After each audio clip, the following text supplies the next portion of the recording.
Assalamualaikum warahmatullahi wabarakatuh. Bertemu kembali dengan saya Erwin Eka, Ketua Perkumpulan Herbalis Nusantara. Nah, di video kali ini kita akan menjawab pertanyaan, apakah benar cangkang kapsul yang biasa dipakai untuk obat-obatan herbal? Jadi banyak sekali bentuk sediaan obat herbal, baik itu berupa jamu maupun obat herbal terstandar. Obat cangkang atau cangkang kapsul dari obat tersebut haram atau tidak boleh dikonsumsi oleh mereka yang beragama Islam ya atau Muslim yang mengandung babi. Nah, perlu Anda ketahui bahwasanya memang ya salah satu bahan baku dari cangkang kapsul atau bahan utama dari cangkang kapsul ini adalah dari gelatin. Gelatin ini merupakan senyawa turunan protein yang diperoleh dengan cara mengekstrak kolagen dari hewan ya. Kolagen ini diperoleh dari bisa tulang, bisa kulit ya, tulang rawan ataupun kulit dari beberapa jenis hewan, bisa sapi, bisa juga ikan, bisa juga memang babi. Nah, apakah haram, apakah halal, perlu diperjelas juga bahan yang dipakai ini apa, dan biasanya di Indonesia sendiri sudah ada badan yang mengurus hal tersebut ya. Jadi untuk amannya memang kita harus memperhatikan apakah ada sertifikasi halal dari MUI ataukah tidak, karena memang ada senyawa gelatin tadi yang diperoleh dari babi, dan tentu saja kalau semacam seperti itu haram untuk dikonsumsi. Dan ada beberapa produsen yang memang mereka tidak memperhatikan hal tersebut dikarenakan ya mungkin mereka berpikiran bahwasanya mereka memproduksi obat-obatan yang notabene untuk faktor kehalalannya bisa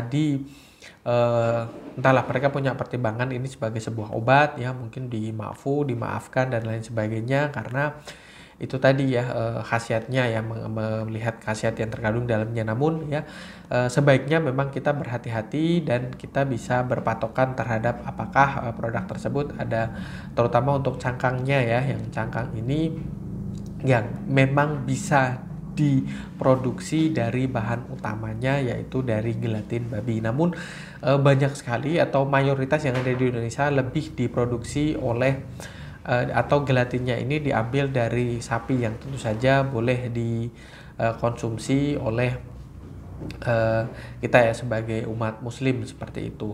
Lain halnya misalnya bagi teman-teman yang di Bali yang justru tidak diperkenankan atau secara keyakinan tidak diperkenankan, tidak diperbolehkan untuk mengkonsumsi sapi, maka gelatinnya untuk berhati-hati mereka justru memilih yang dari babi yang memang keyakinan mereka memperkenankan untuk mengkonsumsi babi. Jadi antara satu sama lain ya bisa saling terus kemudian toleransi, terus kemudian berpatokan terhadap keyakinan yang selama ini dijalani. Terus kemudian bukan hanya dari gelatin saja ya, jadi ada beberapa cangkang kapsul yang sekarang juga banyak sekali diproduksi dari selulosa. Selulosa ini didapati dari tumbuh-tumbuhan ya, salah satu yang sudah banyak juga misalnya ingin berhati-hati ya, katakanlah untuk gelatin sapi sendiri juga, kalau misalnya Anda benar-benar memperhatikan unsur kehalalan yang terkandung di dalam cangkang kapsul tersebut ya,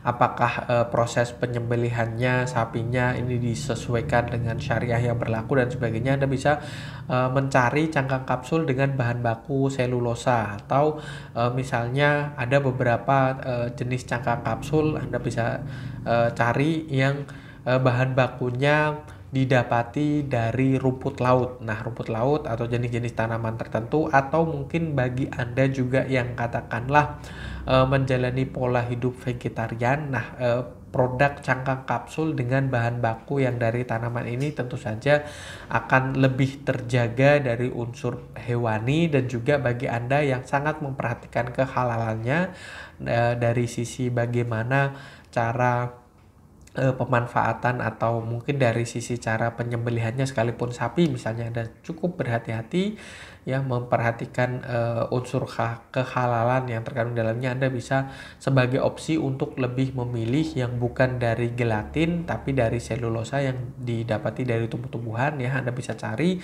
banyak sekali produk cangkang kapsul yang terdiri atau diproduksi dari bahan baku utamanya dari tanaman, misalnya dari rumput laut seperti itu. Jadi kita tidak bisa memukul rata semua cangkang kapsul kemudian haram karena dari gelatin babi, dan di Indonesia sebetulnya mayoritas tidak mempergunakan gelatin babi tersebut, kecuali kalau memang cangkang kapsulnya ini dari produsen di luar Indonesia, maka bisa jadi penggunaan gelatin yang didapati dari babi ini lebih banyak menjadi bahan baku dari cangkang kapsul tersebut. Tapi kalau di Indonesia lebih banyak gelatin sapi, dan Anda bisa berpegang dari apakah mereka sudah memiliki sertifikasi halal dari MUI atau mungkin sertifikasi halal lainnya yang diakui pemerintah oleh pemerintahan kita Indonesia, seperti itu. Oke ya, saya rasa itu semoga bermanfaat.